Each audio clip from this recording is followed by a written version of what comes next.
ಧನುರ್ರಾಶಿ ಬೇಜವಾಬ್ದಾರಿಯಿಂದ ಕೆಲವು ಕೆಲಸಗಳಿಗೆ ಮುಂದಾಗ್ತಕ್ಕಂಥದ್ದು. ಕೆಲಸದ ಗುಣಮಟ್ಟ ಕಡಿಮೆ ಆಗುತ್ತೆ, ಅವಮಾನವನ್ನು ಮಾಡಿಸ್ಕೊಳ್ತೀರಿ. ವಿದ್ಯಾರ್ಥಿಗಳು ಅಷ್ಟೇ, ಓದಿನ ಬಗ್ಗೆ ಆಸಕ್ತಿ ಕಡಿಮೆ ಆಗುತ್ತೆ, ಸರಿಯಾದಂತಹ ಅಧ್ಯಯನ ನಡೆಯುವುದಿಲ್ಲ, ಉಪಾಧ್ಯಾಯರಿಂದಲೋ ಹಿರಿಯರಿಂದಲೋ ಬಯಸ್ಕೊಳ್ತಕ್ಕಂತಹ ಕೆಲಸಗಳು ನಡೆಯುತ್ತೆ ಅಂತ ಅರ್ಥ. ಬಿಡುವಿಲ್ಲದಂತಹ ಕೆಲಸ ಆದರೆ ಏನೂ ಪ್ರಯೋಜನ ಇಲ್ಲ, ಒಂದು ಕ್ಷಣವೂ ಪುರುಸೊತ್ತಿಲ್ಲ, ಆದಾಯ ಮಾತ್ರ ಶೂನ್ಯ ಅನ್ನುವ ರೀತಿಯಲ್ಲಿ ಕಟ್ಟಡ ಸಾಮಗ್ರಿಗಳನ್ನು ಮಾರಾಟ ಮಾಡ್ತಕ್ಕಂಥವ್ರಿಗೆ ಸ್ವಲ್ಪ ತೊಂದರೆ ಆಗುವಂಥದ್ದು. ಜಾಗ್ರತೆಯನ್ನು ವಹಿಸಿ. ವಾಹನ ಖರೀದಿಗೆ ಉತ್ತಮವಾದಂತಹ ದಿವಸ ಇದಲ್ಲ.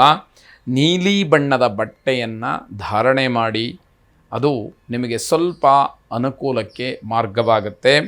ವೃದ್ಧರಿಗೆ ಅಂದರೆ ವಯಸ್ಸಾದಂಥವರಿಗೆ ಕಾಲಿನ ಸಮಸ್ಯೆ ಇರತಕ್ಕಂಥದ್ದು, ಕಾಲು ಊನ ಇರತಕ್ಕಂಥದ್ದು, ಒಂದೇ ಕಾಲಿರ್ತಕ್ಕಂಥದ್ದು, ಅಂಥವರಿಗೆ ಸ್ವಲ್ಪ ಸಹಾಯವನ್ನು ಮಾಡಿ. ನಿಮಗೆ ಯಾವ ರೀತಿಯಲ್ಲಿ ಸಹಾಯವನ್ನು ಮಾಡಲಿಕ್ಕೆ ಸಾಧ್ಯ ಆಗುತ್ತೋ ಆ ರೀತಿಯಲ್ಲಿ ಅದನ್ನು ಮಾಡಿ.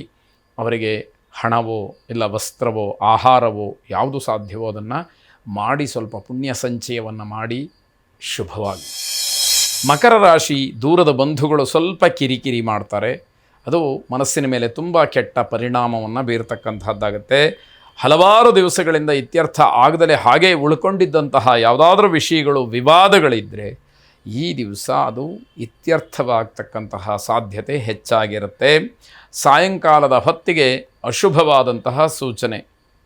ಬೆಳಗ್ಗೆಯಿಂದ ಯಾವುದೋ ಹೋರಾಟವನ್ನು ಅಥವಾ ವ್ಯವಹಾರವನ್ನು ಚರ್ಚೆಯನ್ನು ಮಾಡಿರ್ತೀರಿ, ಸಾಯಂಕಾಲದ ಹೊತ್ತಿಗೆ ತುಂಬ ಬೇಸರವಾಗ್ತಕ್ಕಂತಹ ಸಂದರ್ಭ.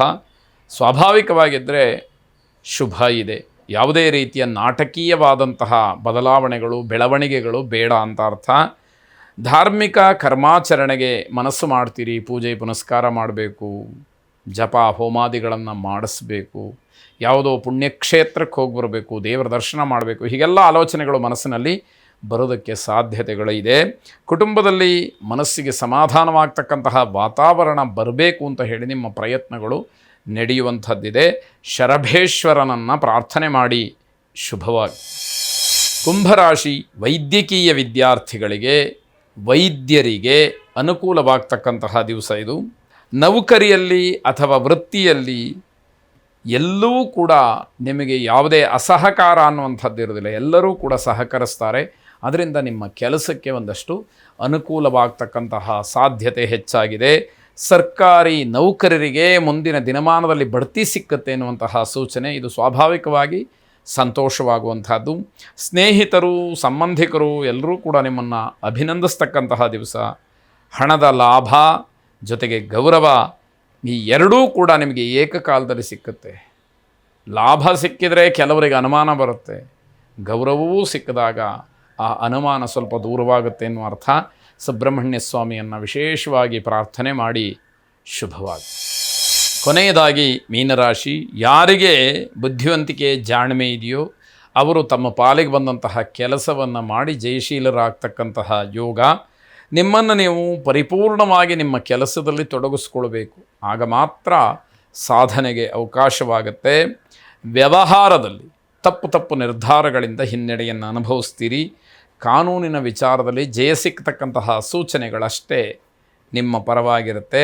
ರಾಜಕೀಯ ವಿಚಾರದಲ್ಲಿ ಆಸಕ್ತಿ ಇರತಕ್ಕಂಥವರಿಗೆ, ರಾಜಕಾರಣಿಗಳಿಗೆ ಸ್ವಲ್ಪ ಸಂತೋಷದ ಸುದ್ದಿ ಇದೆ. ವಿದ್ಯಾರ್ಥಿಗಳು ಹೆಚ್ಚಿನ ವಿದ್ಯಾಭ್ಯಾಸಕ್ಕೆ, ದೂರದ ದೇಶಕ್ಕೆ, ವಿದೇಶಕ್ಕೆ ಪ್ರಯತ್ನಗಳನ್ನು ಮಾಡ್ತಾ ಇದ್ದರೆ ಅಲ್ಲಿಗೆ ಹೋಗೋದಕ್ಕೆ ಅವಕಾಶಗಳಾಗತ್ತೆ. ಚಿಕ್ಕ ಮಕ್ಕಳಿಗೆ ಕಣ್ಣಿನ ಸಮಸ್ಯೆಗಳು ಆಗಬಹುದು ಅನ್ನುವಂಥದ್ದು. ಗಂಡ ಹೆಂಡತಿಯರ ಮಧ್ಯದಲ್ಲಿ ವೈಮನಸ್ಯಕ್ಕೆ ಅವಕಾಶಗಳಿದೆ. ಗಣಪತಿಯನ್ನು ಪ್ರಾರ್ಥನೆ ಮಾಡಿ. ಶುಭವಾಗಿ.